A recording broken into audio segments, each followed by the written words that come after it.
بسم اللہ الرحمن الرحیم۔ السلام علیکم۔ ہم دونوں دادی پوتی بہت ہی زیادہ پریشان تھیں۔ ہمیں آگے کوئی راستہ نظر نہیں آ رہا تھا۔ ایسے لگ رہا تھا جیسے ہمارے سامنے اندھیرا چھا گیا ہے اور ہمارے لیے اس اندھیرے کو پار کرنا بہت مشکل تھا۔ دادی تو مجھ سے بھی بہت زیادہ پریشان تھی۔ وہ بار بار کہہ رہی تھی کہ تانیہ اب کیا ہوگا، مجھے تو بہت ڈر لگ رہا ہے۔ ہمارے پاس تو پیسے بھی نہیں ہیں، سامان بھی نہیں ہے، ایسے ہم خالی ہاتھ بے سر و سامانی کے عالم میں کہاں جائیں گے؟ اب تو واپس بھی نہیں جا سکتے۔ واپس کس منہ سے جائیں؟ اپنی تائی کو تو تم جانتی ہو کہ وہ تو ادھار رکھنے کی قائل ہی نہیں ہے، اور آگے جانے کا ہمارے پاس کرایہ نہیں ہے۔ اور اس عمر میں سوچ بھی نہیں سکتی تھی کہ میں کبھی جوان پوتی کے ساتھ یوں بدحالی کی حالت میں پہنچ جاؤں گی، اور میرا کوئی پرسانے حال نہیں رہے گا۔ میں نے دادی کو تسلی دی کہ سب ٹھیک ہو جائے گا، آپ فکر مت کریں۔ میرے اپنے پیٹ میں بھوک سے چوہے دوڑ رہے تھے، پیاس سے حلق میں کانٹے چبھ رہے تھے، اور غربت کا عالم یہ تھا کہ ہاتھ میں 10 روپے بھی نہیں تھے۔ ایسے میں ہم گھر کیسے کرایہ لگا کر واپس جاتے؟ دادی بے بسی سے رونے لگی تھی۔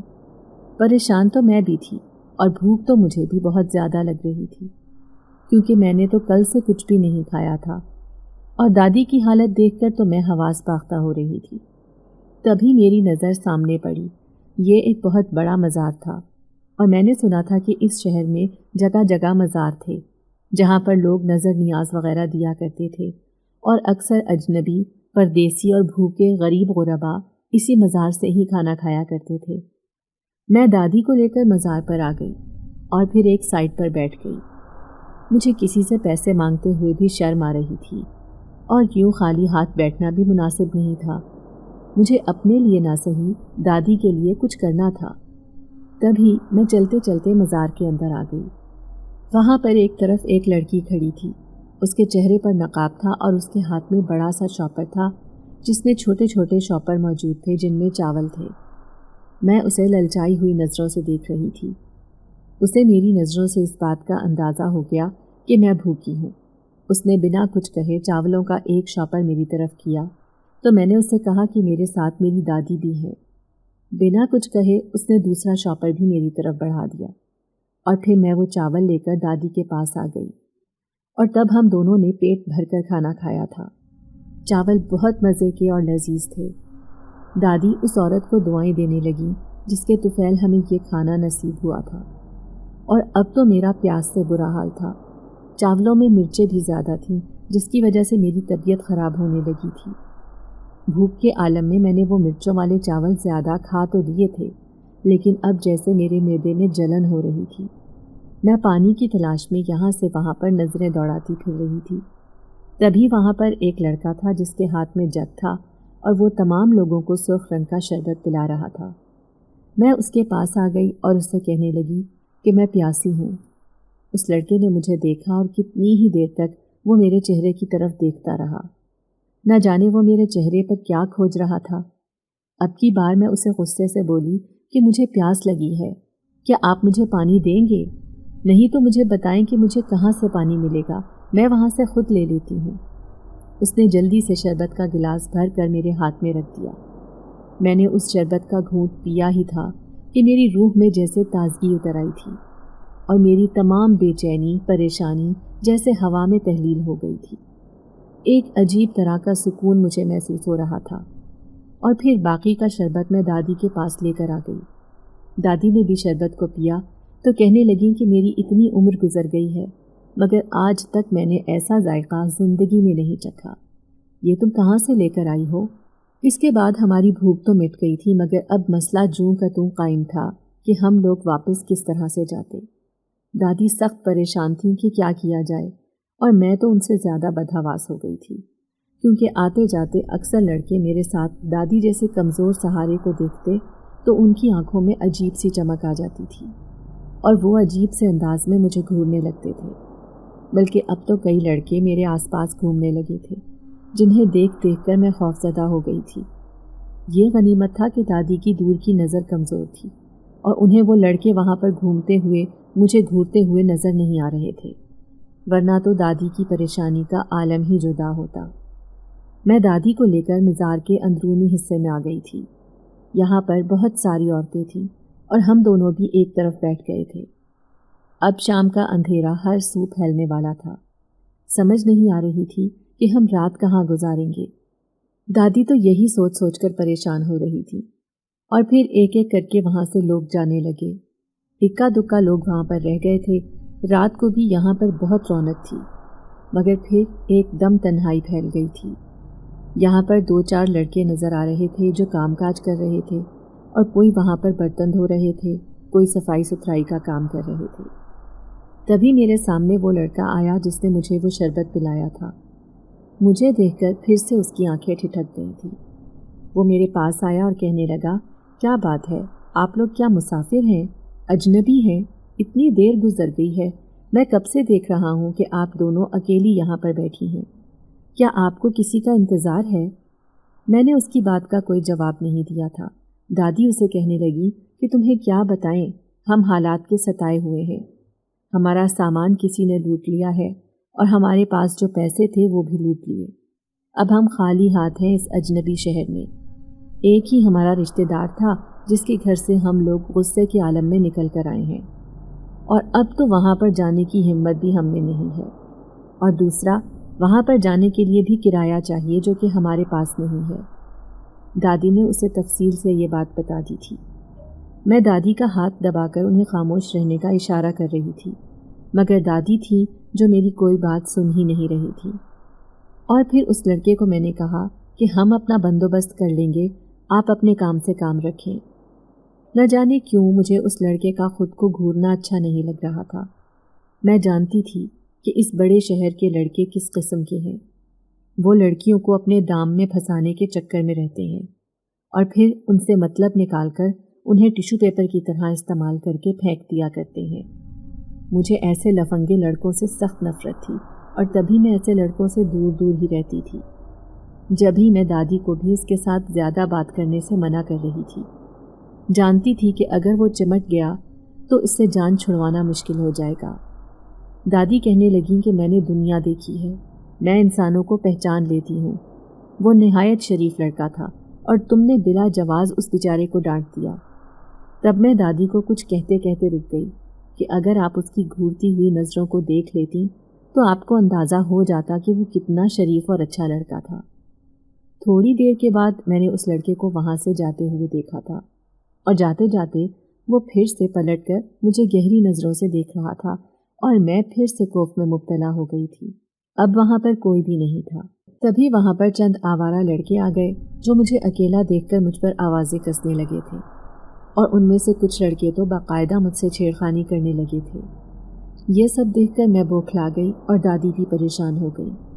دادی ان کو گالیاں دے رہی تھی، ان کو کوسنے دے رہی تھی، مگر وہ کسی بھی بات سے باز نہیں آئے۔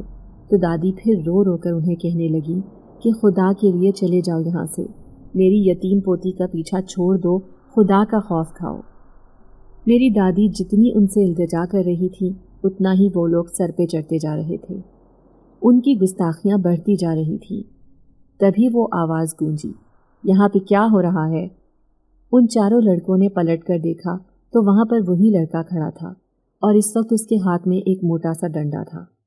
اس نے ان لڑکوں کی پٹائی کرنا شروع کر دی۔ وہ لڑکے سر پہ پیر رکھ کر وہاں سے بھاگے تھے۔ دادی نے اس کا شکریہ ادا کیا کہ تم اگر نہ آتے تو نہ جانے کیا ہوتا۔ تب وہ کہنے لگا کہ میں آپ سے اسی لیے پوچھ رہا تھا کہ آپ نے کہاں جانا ہے، مگر انہیں شاید میری بات بری لگ گئی۔ میرا پوچھنا انہیں شاید برا لگ گیا تھا۔ اس کا اشارہ میری طرف تھا۔ میں نے ایک اچٹتی سی نگاہ اس پر ڈالی اور اپنی نگاہوں کا زاویہ بدل لیا تھا۔ میں بھی دل ہی دل میں بہت زیادہ خوفزدہ ہو چکی تھی کہ میں لڑکوں سے کیسے جان چھڑواؤں۔ میں اس لڑکے کی دل ہی دل میں معترف بھی ہو گئی تھی۔ میں اس کی احسان مند بھی تھی کہ اس نے میری ان سے جان چھڑوا دی تھی، مگر میں یہ بات اس سے کہہ کر اسے مزید سر پہ نہیں چڑھا سکتی تھی۔ تبھی وہ ہم دونوں کو کہنے لگا کہ یہاں سے تھوڑی سی دور میرا چھوٹا سا ٹھکانہ ہے، میں اکیلا رہتا ہوں۔ اگر آج رات آپ لوگ وہاں پر گزار لیں تو مجھے خوشی ہوگی، مجھے آپ کی مہمان نوازی کر کے خوشی ہوگی۔ یہاں پر کھلے آسمان تلے آپ دونوں کا رات گزارنا کسی طرح سے بھی مناسب نہیں ہے۔ آپ تو پھر عمر رسیدہ ہیں، مگر آپ کی یہ بچی جوان ہے. آپ نہیں جانتی کہ اس شہر میں کس قماش کے لوگ ہیں. وہ لوگ ابھی تو یہاں سے بھاگ گئے ہیں، مگر تھوڑی دیر کے بعد وہ اور بھی لوگوں کو لے کر یہاں پر آ سکتے ہیں، اور تب آپ کیا کریں گی؟ دادی یہ سن کر لرز کر رہ گئی اور مجھے کہنے لگی کہ تانیہ، اس بچے کی بات ٹھیک ہے. میں بوڑھی اکیلی جان ان مسٹنڈوں کا کیسے مقابلہ کروں گی؟ یہ بچہ تو دیکھنے میں ہی بھلا مانس ہے. مجھے لگتا ہے کہ یہ ہمیں کسی قسم کا نقصان نہیں پہنچائے گا، بلکہ یہ ہمارے کام آئے گا. تب میں دانت کچکچا کر رہ گئی تھی، اور وہ بچہ دادی کی بات سن کر زیر لب مسکرانے لگا تھا. اس نے اپنا نام شاہ جہان بتایا تھا. اس کا کہنا تھا کہ وہ ایک دور دراز گاؤں میں رہتا ہے. اب محض روزگار کے سلسلے میں وہ یہاں پر رہ رہا ہے. میں نے اس کے بارے میں زیادہ کھود پرید کرنا مناسب نہیں سمجھا تھا، مگر دادی اس سے چھوٹی چھوٹی باتیں کر رہی تھی. اس کے خاندان کے بارے میں، اس کے چھوٹے بہن بھائیوں کے بارے میں. نہ جانے دادی کو اس میں کیوں اتنی دلچسپی ہو گئی تھی. مجھے یہ سوچ سوچ کر کوفت ہو رہی تھی. اور پھر کافی دیر چلتے رہنے کے بعد ہم ایک قبرستان میں آ گئے تھے. یہ دیکھ کر میں ڈر گئی تھی. مجھے قبرستان کے نام سے خوف آتا تھا، اور شام کے بعد تو میں کبھی بھی قبرستان کی طرف جانے کے بارے میں سوچ بھی نہیں سکتی تھی. دادی بھی قبرستان سے خوف کھاتی تھی. وہ بچپن میں ہی ایک بار قبرستان میں ڈر گئی تھی. انہوں نے قبرستان میں بہت خوفناک چیز دیکھی تھی. تب سے ان کے دل میں ڈر بیٹھ گیا تھا، اور ان کی باتیں سن سن کر میرا دل بھی جیسے قبرستان کے نام سن کر ہی بھاگتا تھا. اور اب جب وہ لڑکا قبرستان کے پاس سے گزرتے ہوئے آگے بڑھنے لگا تو وہاں پر ایک چھوٹی سی جھونپڑی تھی، چھوٹی سی کٹیا تھی. یہ دیکھ کر میرا منہ کھلے کا کھلا رہ گیا تھا کہ میں اور دادی اس کٹیا میں اس کے ساتھ رہیں گے. اور جب ہم وہاں پر آئے تو وہ کٹیا اندر سے کافی زیادہ کشادہ تھی. اس کے دونوں طرف بستر لگے ہوئے تھے اور کمرے میں اچھی خاصی روشنی تھی. یہاں پر چولہا جلانے کا بھی انتظام تھا. سب سے حیران کن بات یہ تھی کہ ہر چیز یہاں پر سلیقے سے پڑی ہوئی تھی، اور یہاں پر صاف ستھرا ماحول تھا. مجھے سردی تو لگ رہی تھی، مگر میں بستر پر دراز ہونے سے ہچکچا رہی تھی. تبھی میں اور دادی ایک بستر پر آ کر لیٹ گئے. اس نے ہمارے سامنے لکڑیاں اکٹھی کر کے ان میں آگ جلا لی، اور یہ کٹیا اب کافی زیادہ گرم ہو گئی تھی. وہ مجھے اور دادی کو کہنے لگا کہ آپ دونوں آرام سے سو جائیں اور کسی قسم کی فکر کرنے کی ضرورت نہیں ہے. میں آپ کے بیٹوں جیسا ہوں. دادی تو یہ سن کر ہی نہال ہو گئی تھی اور اسے جی بھر کر دعائیں دینے لگی، اور وہ زیر لب مسکراتے ہوئے ان دعاؤں کو وصول کر رہا تھا. 7 کنکھیوں سے وہ مجھے بھی دیکھ رہا تھا. اس کا دیکھنا مجھے زہر لگ رہا تھا، مگر اب میں اسے کچھ کہہ کر دادی کا غصہ مول نہیں لینا چاہتی تھی. یوں بھی اب تو اس نے ہم دونوں کو پناہ دے کر گویا خرید ہی لیا تھا، اور دادی کو تو اب اس کے اوپر جی بھر کر پیار آ رہا تھا. کافی دیر تک دادی اس کے ساتھ باتیں کرتی رہی، اور پھر دادی کے خراٹے گونجنے لگے تھے. جب میں نے اس لڑکے کی طرف دیکھا تو وہ مجھے ہی دیکھ رہا تھا. خوف کی ایک شدید لہر میرے وجود میں دوڑ گئی، اور میں سوچنے لگی کہ اگر اس نے میرے ساتھ کچھ غلط کر دیا تو دادی کمزور جان ہے، وہ میری بھلا کیا حفاظت کر سکیں گی؟ وہ مجھے کیسے اس سے چھڑا سکیں گی؟ میں یہی سوچ رہی تھی کہ اس کے چہرے پر عجیب سے تاثرات پھیل گئے، اور وہ پھر اپنی جگہ سے اٹھ کر کٹیا سے باہر نکل گیا تھا. نہ جانے وہ کہاں پر گیا تھا. کافی دیر تک میں اس کے واپس آنے کا انتظار کرتی رہی، اور پھر میرے لیے نیند کے ساتھ مقابلہ کرنا بہت مشکل ہو گیا تھا، اور میرا ذہن بھی تاریکیوں میں ڈوبتا چلا گیا. جب میری آنکھ کھلی تو ہر سو سویرا پھیل چکا تھا، اور وہ لڑکا ایک طرف بیٹھا ناشتہ بنا رہا تھا. تبھی اس نے میرے اور دادی کے سامنے ناشتہ رکھا، اور جسے دیکھ کر دادی پھر سے اسے دعائیں دینے لگی کہ اس کی ماں نے اس کی کتنی اچھی تربیت کی ہے، جو اسے یہ سارے کام کرنا سکھا دیے ہیں. ناشتہ کرنے کے بعد وہ کہنے لگا کہ مجھے آپ بتائیں کہ آپ کہاں پر رہتی ہیں. میں آپ دونوں کے ساتھ چلتا ہوں، آپ کو آپ کی منزل پر چھوڑ کر آتا ہوں. بات تو وہ دادی کے ساتھ کر رہا تھا، مگر اس کی نظریں میرے چہرے کی طرف تھیں. یہ دیکھ کر مجھے پھر سے غصہ آ گیا کہ اب اس بہانے سے وہ میرے گھر کا راستہ دیکھ لیتا. مگر دادی تھیں جو کچھ سمجھنے کو تیار ہی نہیں تھی. وہ پھر اسے اپنا پتہ بتانے لگی تھی، اور پھر ہم تینوں سفر کے لیے نکل گئے تھے. مجھے اس لڑکے کا ساتھ جانا بالکل بھی اچھا نہیں لگ رہا تھا، مگر دادی کے سامنے میں اپنی ناپسندیدگی کا اظہار نہیں کر سکتی تھی. दादी तो उसे साथ लेकर जाने के ख्याल से ही बहुत पुरजोश हो रही थी। वो उसे अपनी ज़मीनों और बागात के बारे में तफसील से बता रही थी और अपनी जवानी के किस्से जब वो बेधड़क अंदाज में कामकाज किया करती थी। मगर अब तो बीमारियों ने उनकी जान को अपनी लपेट में ले लिया था और वो दिलचस्पी से उनकी बातों को सुन रहा था। मैं जब गाड़ी में सवार हुई तो मैं हमेशा की तरह माजी में खो गई थी। मुझे सफ़र के दौरान खिड़की से बाहर देखते हुए ख्यालों में खो जाना अच्छा लगता था। आज भी मैं अपने माजी में गुम हो गई थी। मेरी दादी को अल्लाह ने 2 बेटों की नेमत से नवाजा था। दादी को हमेशा इस बात का कलक सताता था कि काश उनकी कोई बेटी होती तो वो उसके साथ अपने दुख सुख बयान करती। ताया अब्बू की 2 बेटियां थीं और फिर मैं भी इकलौती बहन थी। मेरा और कोई बहन भाई नहीं था। दादी ताया अब्बू के बच्चों से ज़्यादा मुझसे प्यार करती थी। शायद इसकी वजह ये थी कि मेरी अम्मी दादी के बहुत करीब थी और वो उनकी बहुत फरमाबरदार थी और मैं भी ज़्यादातर दादी के पास ही रही थी, जबकि ताई अम्मा अपने बच्चों को दादी के पास जाने से रोकती थी। न जाने उन्हें किस बात का खतरा था कि दादी उनके बच्चों को उनसे छीन लेंगी। और फिर ताया ताई ने गांव से हिजरत करने का फ़ैसला कर लिया। ताई मुसलसल ताया के कान भरने लगी कि हम लोग गांव में रहकर अपने बच्चों का क्या मुस्तकबिल बनाएंगे, हम लोगों को शहर में शिफ्ट हो जाना चाहिए। ताया तो ताई की हर बात मानते थे, उनकी आंखों से देखते थे, उनके कानों से सुनते थे। और ताई अम्मा की ये बात भला वो क्यों कर रद्द कर सकते थे। और फिर ताई अम्मा को लेकर वो शहर में शिफ्ट हो गए थे। शुरू में हमारा वहाँ पर आना जाना था, मगर जब हम लोगों ने देखा कि ताई को हमारा आना बिल्कुल पसंद नहीं आता था। जब भी हम जाते थे वो नाक भून चढ़ाने लगती थी और मुँह ही मुँह में बड़बड़ाने लगती थी कि मैंने तो इतनी मुश्किल से इन लोगों से जान छुड़ाई थी, मगर ये लोग मेरी जान को चमट गए हैं, तब भी मेरी जान नहीं छोड़ रहे। और इस बात से मुझे बहुत गुस्सा आता था। मैं तो कभी ताया अब्बू के घर नहीं गई थी। सुना था कि अब उन्होंने अपना बहुत बड़ा घर बना लिया था और उनका कारोबार भी वसी पैमाने पर फैल गया था। उन्होंने बहुत पहले ही अपना हिस्सा अलग कर लिया था और अल्लाह ने उनके कारोबार में बरकत दी तो ताई अम्मा का दिमाग भी आसमान को छूने लगा। उनकी दोनों बेटियां भी अपनी माँ का ही परतौ थी और ज़रा सी बात की अपनी माँ से लगाई बुझाई करना वो दोनों फ़र्ज समझती थी। पिछले कुछ दिनों से दादी की तबीयत सख्त ख़राब थी। दादी नज़र का चश्मा भी लगाती थी, मगर इसके बावजूद भी उन्हें अब पहले से भी ज़्यादा कम नज़र आने लगा था। ऊपर से उन्हें पेट में मुसलसल दर्द रहने लगा था। अब्बू इस वक्त फसल की बुवाई का काम कर रहे थे और अम्मी खेतों में अब्बू के साथ कामकाज में मदद करवाती थी, साथ साथ घर के कामों को भी देखती थी। ऐसे में दादी के साथ जाने के लिए मेरे अलावा और कोई भी नहीं था। मैंने दादी को कहा कि हम दोनों जाएंगे और शाम को वापस आ जाएंगे, मगर दादी मेरी बात सुनकर कहने लगी कि मैं अपने बेटे के घर इतने साल के बाद जा रही हूँ और क्या मैं मेहमानों की तरह जाकर वापस आ जाऊँगी?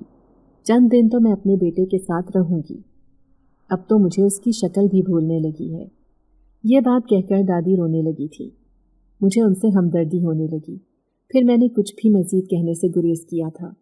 जानती थी कि ज़रा सी बात पर वो दुखी हो जाती हैं और मैं उन्हें दुखी करना नहीं चाहती थी। मैं जानती थी कि ताया अब्बू को दादी से किसी किस्म का कोई जज्बाती लगाव नहीं था, वरना अगर उन्हें अपनी माँ से मोहब्बत होती तो वो कितने ही मसरूफ़ क्यों ना होते, वो अपनी मसरूफियत में से वक्त निकाल कर दादी से मिलने के लिए आ सकते थे, मगर शायद उनके लिए पैसा कमाना ज़्यादा अहम था। फिर दादी के बार बार इसरार करने पर मैं उनके साथ जाने पर रजामंद हो गई थी। जब हम ताई अम्मा के घर गए तो ताई ने हमें देखते ही माथे पर तेवरियां चढ़ा ली थी। दादी से तो उन्होंने फिर मारे बांधे अच्छे से बात कर ली थी, मगर उन्होंने मुझे बिल्कुल भी लिफ्ट नहीं करवाई और उनकी दोनों बेटियां भी मुझे कोई अहमियत देने पर तैयार नहीं थी। उसकी वजह यह थी कि गांव के माहौल में रहने के बावजूद भी मेरी रंगत सुर्ख सफ़ेद थी। मेरे बाल भी पाँव तक छूते थे और मैं बेतहाशा हसीन थी, और वो दोनों बेतहाशा फैशन करने के बावजूद भी और अपना इतना ख्याल रखने के बावजूद भी मेरे सामने आम सी नज़र आती थी। यही वजह थी कि ताई अम्मा और उनकी दोनों बेटियां मुझसे बहुत ज़्यादा चिढ़ती थीं। जब कभी हमारा सामना हो जाता तो वो मूड ऑफ कर लेती थी। उनका बस नहीं चलता था कि वो मुझे मंजर से गायब कर दें। ताई बहाने बहाने से हमसे वापसी के बारे में पूछ रही थी और दादी सादगी से उन्हें बता रही थी कि वो कुछ दिन यहाँ पर रहने का प्रोग्राम बना कर आई थी। ताई को गुस्सा तो बहुत आया, मगर वो ज़ब्त कर गई थी। रोज़ाना ताई और उनकी बेटियां घर से निकल जाती थीं। मैं और दादी अकेले बैठे दीवारों को तकते रहते थे।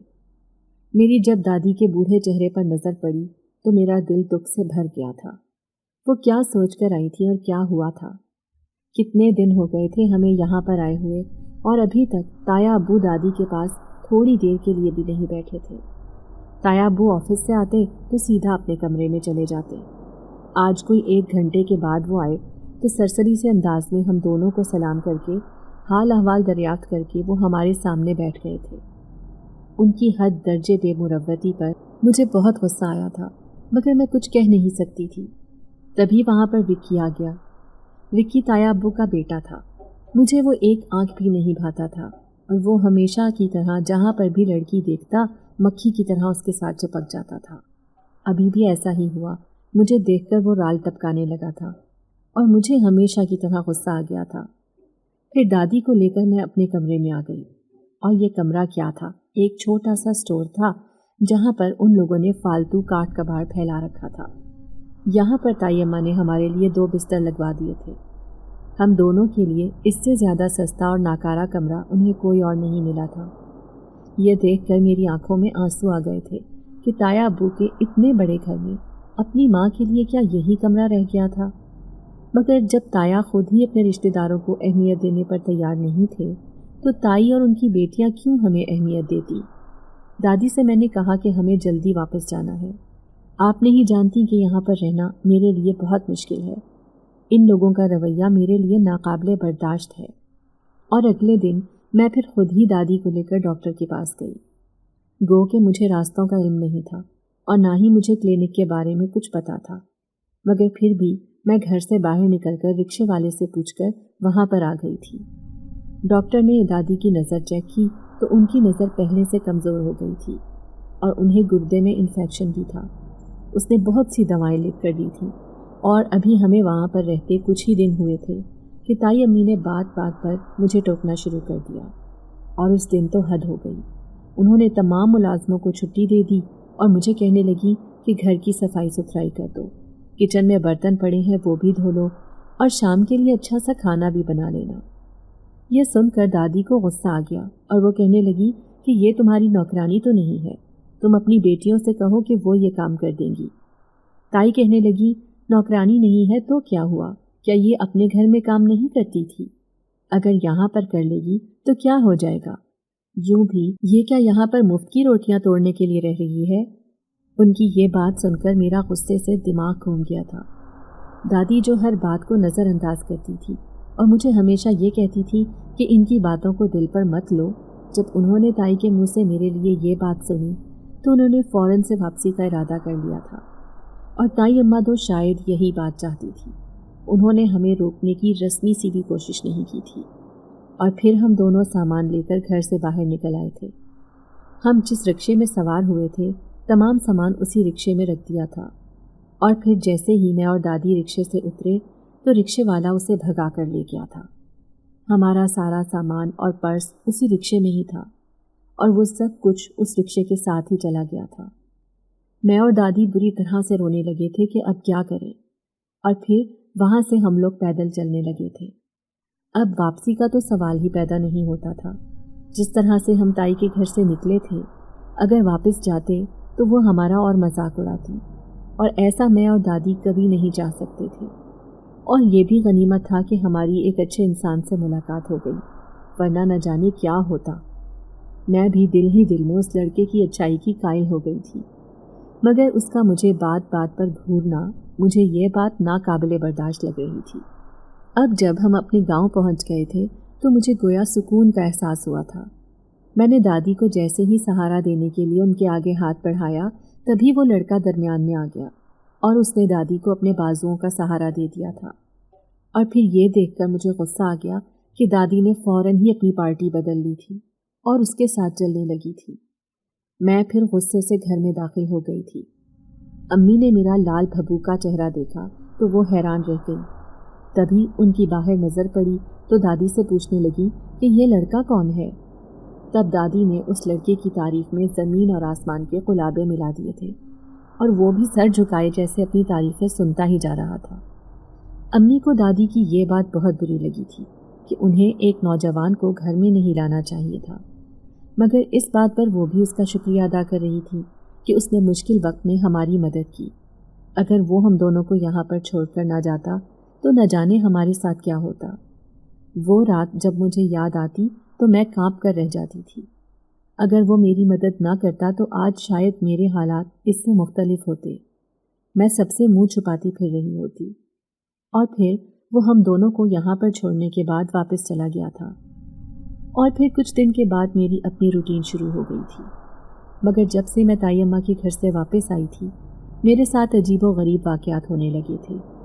अचानक से मुझे अपने पास से तेज़ खुशबू का एहसास होने लगता था। कभी कभी मुझे ऐसे महसूस होने लगता जैसे कोई मुझे छू कर गुजरा हो। ये सब देखकर मुझे बुरी तरह से डर लगने लगा था और वो सुनी हुई तमाम बातें मेरे कानों में गूंजने लगी थी। तभी मेरे जहन में यह ख्याल आया कि वो रात मैंने कब्रिस्तान के पास गुजारी थी और कहीं ऐसा तो नहीं कि उस कब्रिस्तान के पास रात गुजारने की वजह से मेरे साथ ये सब हो रहा हो और वहाँ से कोई ऐसी चीज़ मुझे चिमट गई हो। इस ख्याल का आना ही था, मैं बुरी तरह से डर गई थी। मुझे जिन्नात से बचपन से ही बहुत डर लगता था और मैं अम्मी से इस बारे में बात करना चाहती थी, मगर न जाने क्यों जब भी मैं उनके सामने ये बात करने लगती तो मेरे मुंह पर कुफ्ल लग जाता था और मैं चाह कर भी अपने जज्बात का इजहार नहीं कर पाती थी। दादी की तबीयत फिर से ख़राब होने लगी थी और फिर से उन्हें वही पेट में दर्द होने लगा था। ऐसा डॉक्टर ने बताया था कि उन्हें इन्फेक्शन हो गया था और डॉक्टर ने दादी को परहेज़ का बताया था, मगर घर आने के बाद दादी ने ना तो बाकायदगी से वो दवाएं खाई थी और ना ही उन्होंने परहेज़ किया था। इसलिए उन्हें इन्फेक्शन दोबारा से हो गया था और अब जब दोबारा से शहर जाने की बात की तो मैंने दादी को कह दिया कि डॉक्टर से चेकअप करवाने के बाद हम दोनों सीधा घर आ जाएंगे और अब मैं ताई के घर की तरफ नहीं जाऊंगी। मेरी अम्मी ये बात सुनकर चौंक गई और कहने लगी कि ताई अम्मी के घर में ऐसा क्या हुआ है जो तुम वहाँ पर नहीं जाओगी। मुझे दादी ने किसी को भी ये बात बताने से मना किया था। तभी मैं एक लम्हे को खामोश हो गई और फिर उनसे कहने लगी कि बस मुझे उनका और उनकी बेटियों का माहौल अच्छा नहीं लगता। आप जानती हैं कि उनका रवैया मेरे साथ बहुत अजीब है और वहाँ पर जाकर मुझे अपनी बेइज्जती करवाने का कोई शौक़ नहीं है। कुछ ना कहते कहते मैं बहुत कुछ कह गई थी और फिर अगले दिन मैं दादी को लेकर फिर से अस्पताल में चली गई थी।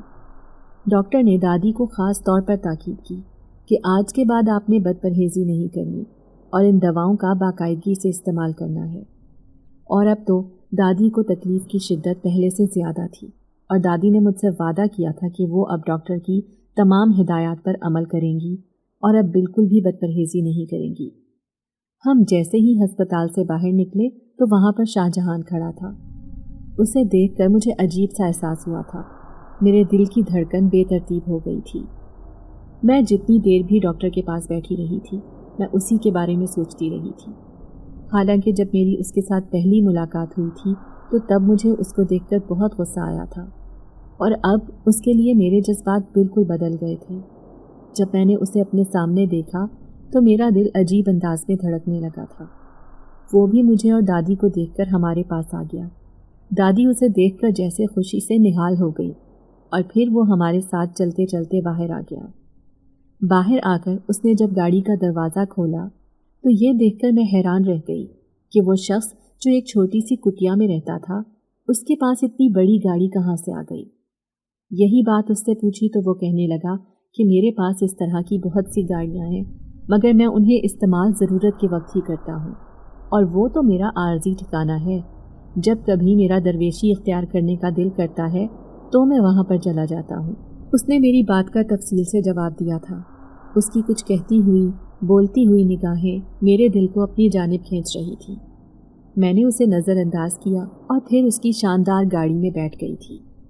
वो आज फिर हमें गांव में छोड़ने आया था। आज भी वो घर के अंदर आया तो आज भी अम्मी उसे देखकर हैरान रह गई थी। उन्हें दादी पर गुस्सा था कि वो एक नौजवान लड़के को बार बार घर में क्यों लेकर आ रही थी। आसपास महल्ले वाले रिश्तेदार सब लोग इस बारे में बातें बना सकते थे और अम्मा नहीं चाहती थी कि कोई मेरे बारे में गलत बात करे। अभी अम्मा उससे चाय पानी का पूछ ही रही थी कि जब ही एक बच्चा भागते हुए घर में आया और कहने लगा कि चचा को सांप ने डस लिया है और चचा खेतों में बेहोश पड़े हुए हैं। यह सुनकर हम सबके जिस्म से जैसे जान निकलने लगी थी। तभी शाहजहान उस बच्चे को साथ लेकर खेतों में चला गया और जब मैं और अम्मा बाहर आने लगी तो उसने मुझे सख्ती से टोक दिया कि तुम्हें घर से बाहर निकलने की कोई ज़रूरत नहीं है। मैं तुम्हारे अब्बा को अस्पताल लेकर जा रहा हूँ और जल्दी उन्हें वापस लेकर आऊँगा। तुम उनके लिए दुआ करो कि जहर उनके जिस्म में दूर तक ना फैला हो। और तभी वो अब्बा को लेकर अस्पताल में चला गया था। मेरे पास उसके साथ राब्ता करने का कोई ज़रिया नहीं था और मैं जले पैर की बिल्ली की तरह पूरे घर में चकराती फिर रही थी। अब्बा के लिए दुआएं मांग रही थी। दादी और अम्मा भी बहुत परेशान थी। वो भी मुसलसल अब्बा के लिए दुआ मांग रही थी। आधी रात के करीब वो घर वापस आया तो अब्बा बहुत निढाल लग रहे थे। वो अब्बा को सहारा देते हुए घर में लेकर आया था। अम्मा को उससे बहुत से खदशात थे, लेकिन अब जब उसने अब्बा की जान बचाई और हमारी इतनी मदद की तो उनके दिल में भी शाहजहान के लिए हमदर्दी के जज्बात उमड़ आए थे। वो जब वापस जाने लगा तो अम्मा ने ही उसे कहा कि आज रात यहीं पर रुक जाओ। रात को सफ़र करना ठीक नहीं है और ये रास्ता भी ख़तरनाक है। वो अम्मा की बात सुनकर मुस्कुरा दिया था और फिर उसके लिए एक कमरे में बिस्तर लगा दिया गया था। मैं इस बात पर शुक्र अदा कर रही थी कि अब्बा बिल्कुल ठीक थे। उन्हें किसी किस्म का नुकसान नहीं पहुंचा था। अगले दिन शाहजहान वापस चला गया था और फिर कुछ दिनों के बाद अब्बा भी सेहतयाब होकर दोबारा से कामकाज पर जाने लगे थे और तब उन्हें देखकर हमने सुख का सांस लिया था। अब अब्बा पहले से बहुत ज़्यादा एहतियात करने लगे थे। दिन अब मामूल के मुताबिक गुजरते जा रहे थे। उस दिन मेरे साथ एक अजीब बात हुई। मैं किचन में बर्तन धो रही थी जब मुझे दरवाजे पर दस्तक की आवाज़ सुनाई दी। अम्मी और दादी महल्ले में एक मीलाद शरीफ पर गए हुए थे। अब्बा खेतों में थे और घर में मेरे अलावा कोई भी नहीं था। मैंने जब दरवाज़ा खोला तो बाहर कोई भी नहीं था। मैंने हल्का सा दरवाजे से बाहर झांक कर देखा, मगर बाहर भी कोई नज़र नहीं आ रहा था। मैं दरवाज़ा बंद करके दोबारा से किचन में आ गई थी और दोबारा से अपने काम में मसरूफ़ हो गई थी। अब पहले से ज़्यादा ज़ोरदार दस्तक होने लगी। अब की बार मैं झुंझुला गई। मुझे गुस्सा आ गया कि न जाने इस वक्त बाहर कौन है। अब जब मैंने दरवाज़ा खोला तो मैं हैरान रह गई क्योंकि बाहर फिर कोई भी नहीं था और दूर दूर तक कोई नज़र नहीं आ रहा था। मैं समझ गई कि ये किसी बच्चे की शरारत है। तभी मैं दरवाजे के पीछे ही खड़ी हो गई कि वो जो कोई भी था मैं उसे सख्त सज़ा दूंगी। मुझे इन शरारतों पर बहुत गुस्सा आता था। तभी दरवाज़ा फिर से बजने लगा। जैसे ही दरवाजे पर दस्तक हुई मैंने फ़ौरन दरवाज़ा खोल दिया और ये देखकर मेरा ऊपर का सांस ऊपर, नीचे का सांस नीचे रह गया था कि दरवाजे पर मुसलसल दस्तक हो रही थी, मगर यहाँ पर कोई भी नज़र नहीं आ रहा था। अब मैं बुरी तरह से डर गई थी। मेरे चेहरे पर हवाइयाँ उड़ने लगी थी। मैंने दरवाज़ा बंद किया और फिर अपने कमरे में आकर सिमट कर बैठ गई। मैं ऊंची आवाज़ में कुरानी आयात का विर्द कर रही थी। मैंने अपनी आंखें जोर से मीच रखी थी। तभी मुझे अपने आसपास किसी के हंसने की आवाज़ सुनाई दी। ये मर्दाना हंसी की आवाज़ थी और ये आवाज़ मुझे सुनी सुनी सी लगी। मैं घबरा गई कि मेरे आसपास कौन है, मगर वहाँ पर कोई भी नहीं था। घर में मैं अकेली थी। तभी मैं बुरी तरह से घबरा गई। मैं छीमों के घर में आ गई थी। छीमो मेरी बचपन की सहेली थी और अक्सर हम एक दूसरे के घर में हमारा आना जाना लगा रहता था। छीमो ने जब मेरे चेहरे का बदला हुआ रंग देखा तो वो मुझसे उसकी वजह पूछने लगी, मगर मैंने उसे कुछ भी नहीं बताया था। लेकिन मैं दिल ही दिल में सोच रही थी कि यह सब क्या था। मैं जितना सोचती जा रही थी उतना ही उलझती जा रही थी। बार बार मेरे जहन में यही बात आ रही थी कि ये सब कुछ उस कब्रिस्तान के पास सोने की वजह से हुआ था, क्योंकि ये वाक़यात मेरे साथ उसी दिन से पेश आ रहे थे। अब तो मुझे अकेले घर में रहने से भी डर लगने लगा था। अम्मी और दादी अगर कहीं पर जाती तो मैं छीमों के घर आ जाती थी। मैं इस सारी सूरत हाल से बहुत तंग आ चुकी थी। मुझे कुछ समझ नहीं आ रहा था मेरे साथ ये सब क्या हो रहा है। मैं इसी परेशानी में थी कि उस दिन मेरे साथ एक ऐसा वाक़या हुआ जिसने मुझे झंझोड़ने पर मजबूर कर दिया था।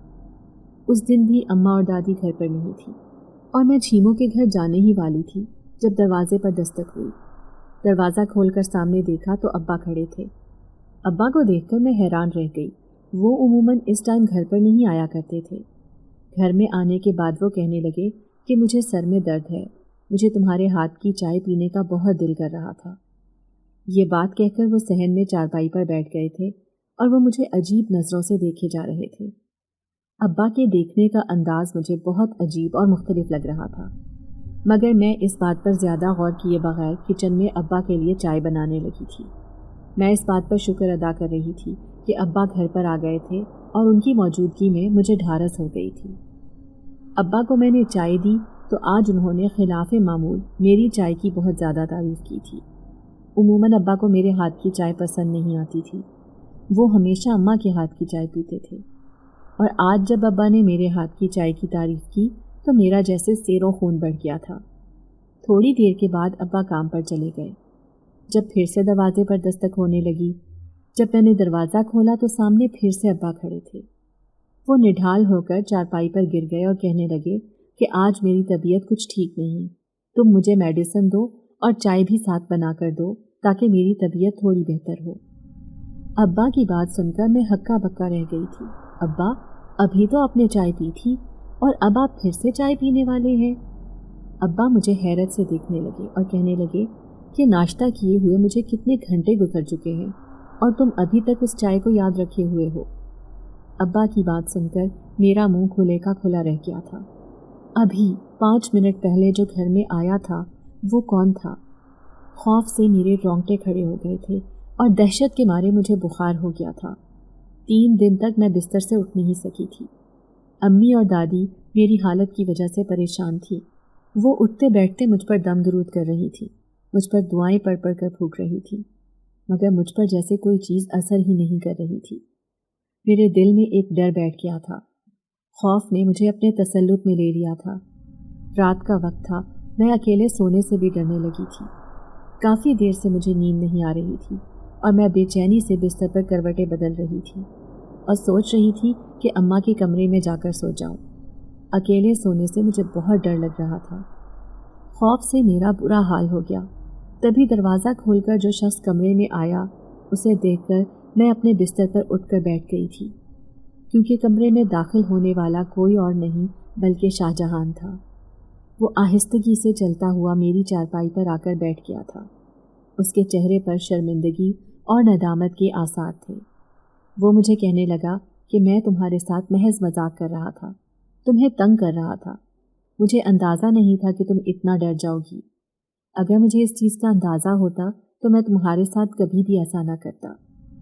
उसकी बात मेरे सर के ऊपर से गुजर रही थी। मैं ये सोच कर हैरान हो रही थी कि रात के इस पहर वो मेरे घर में क्या कर रहा था और न जाने वो किस बारे में बात कर रहा था। अगर अब्बा या कोई और उसे इस वक्त मेरे कमरे में देख लेता तो न जाने वो मेरे बारे में क्या सोचता।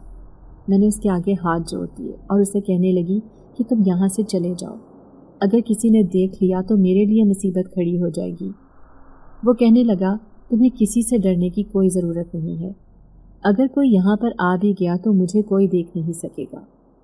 उसकी बात पर मैं हैरान रह गई। क्यों? तुम्हें कोई क्यों नहीं देख सकेगा? तब वो कहने लगा, क्योंकि मैं इस वक्त सिर्फ तुम्हें नज़र आ रहा हूँ। और उसकी बात सुनकर मैं खौफज़दा हो गई थी। क्या मतलब है इस बात का? तब वो कहने लगा कि दरअसल मैं एक आम इंसान नहीं हूँ, बल्कि मेरा ताल्लुक़ जन्नात से है। मुझे लग रहा था वो मजाक कर रहा है, मगर फिर उसने मुझे 2-3 बातें ऐसी कही कि जिन्हें सुनकर मेरा मुंह खुले का खुला रह गया था। ये मेरे साथ जो भी पिछले दिनों पुरस्कार वाक़यात हो रहे थे, ये सब शाहजहां की वजह से हो रहे थे और उसका कहना था कि वो मेरे साथ महज मजाक कर रहा था और मैं डर गई थी। ये सुनकर तो मुझ पर खौफ मुसल्लत हो गया कि वो एक जिन ज़ात था और इस वक्त वो मेरे पास था। वो मुझे कोई नुकसान भी पहुंचा सकता था। मैं खौफ के मारे रोने लगी। मुझे रोता देखकर वो घबरा गया और कहने लगा कि मैं तुम्हें पहले ही ये बात बता चुका हूँ कि तुम्हें मुझसे कोई ख़तरा नहीं है, तुम्हें मुझसे डरने की ज़रूरत नहीं।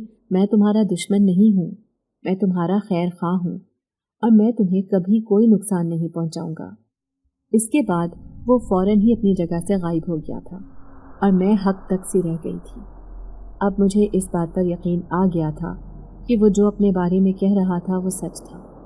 وہ واقعی میں انسان نہیں بلکہ جنات کے قبیلے سے تعلق رکھتا تھا، مگر مجھے اس بات کا بھی اطمینان تھا کہ اس نے ہمیشہ میری مدد کی تھی اور یقیناً اس کا تعلق اچھے جنات سے تھا اور وہ مجھے نقصان پہنچانے والوں میں سے نہیں تھا۔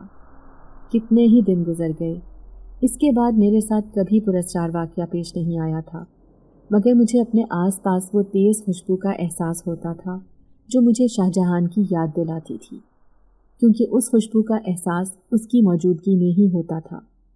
کبھی کوئی ہوا کی مانند مجھے چھو کر گزر جاتا تو میں آپ یہ سوچ کر مسکرا دیتی کہ میرے آس پاس کوئی اور نہیں بلکہ شاہ جہان ہے اور وہ مجھے کوئی نقصان نہیں پہنچائے گا۔ اور پھر انہی دنوں تایا لوگ ہمارے گھر آئے تھے۔ تائی اس وقت بہت شرمندہ تھی۔ وہ جب گھر میں آئیں تو انہوں نے دادی کے پاؤں پکڑ لیے اور دادی سے کہنے لگی کہ میں اپنی غلطیوں پر بہت نادم ہوں، بہت شرمندہ ہوں۔ مجھے آپ کے ساتھ بدتمیزی نہیں کرنی چاہیے تھی، مجھے ایسا نہیں کرنا چاہیے تھا۔ دادی کا دل تو شروع سے ہی بہت نرم تھا۔ انہوں نے تائی کو اپنے گلے سے لگا لیا اور کہنے لگی کہ تم میری بیٹیوں جیسی ہو، میں تم سے بھلا کیوں ناراض ہوں گی؟ بس میں وقتی طور پر تم سے خفا تھی، مجھے غصہ آ گیا تھا، مگر میں تم سے ناراض نہیں ہوں۔ تم اس بات کو اپنے دل سے نکال دو۔ تائی اماں نے مسکرا کر دادی کا شکریہ ادا کیا کہ انہوں نے اپنا دل تائی کی طرف سے صاف کر لیا تھا، اور تایا ابو بھی اپنے رویے پر بہت شرمندہ تھے۔ انہیں سمجھ آ گئی تھی کہ روپیہ پیسہ ہی سب کچھ نہیں ہوتا، بلکہ انسان کے لیے رشتے ناطے سب سے زیادہ اہم ہوتے ہیں۔ اگر آپ کو آج کی ہماری کہانی پسند آئی ہے تو اسے لائک کیجیے اور اپنے پیاروں کے ساتھ شیئر کیجیے، اور ہاں، اگر آپ نے ابھی تک ہمارا چینل سبسکرائب نہیں کیا تو ضرور کیجیے۔ ملتے ہیں کل ایک نئی اور دلچسپ کہانی کے ساتھ، تب تک کے لیے اللہ حافظ۔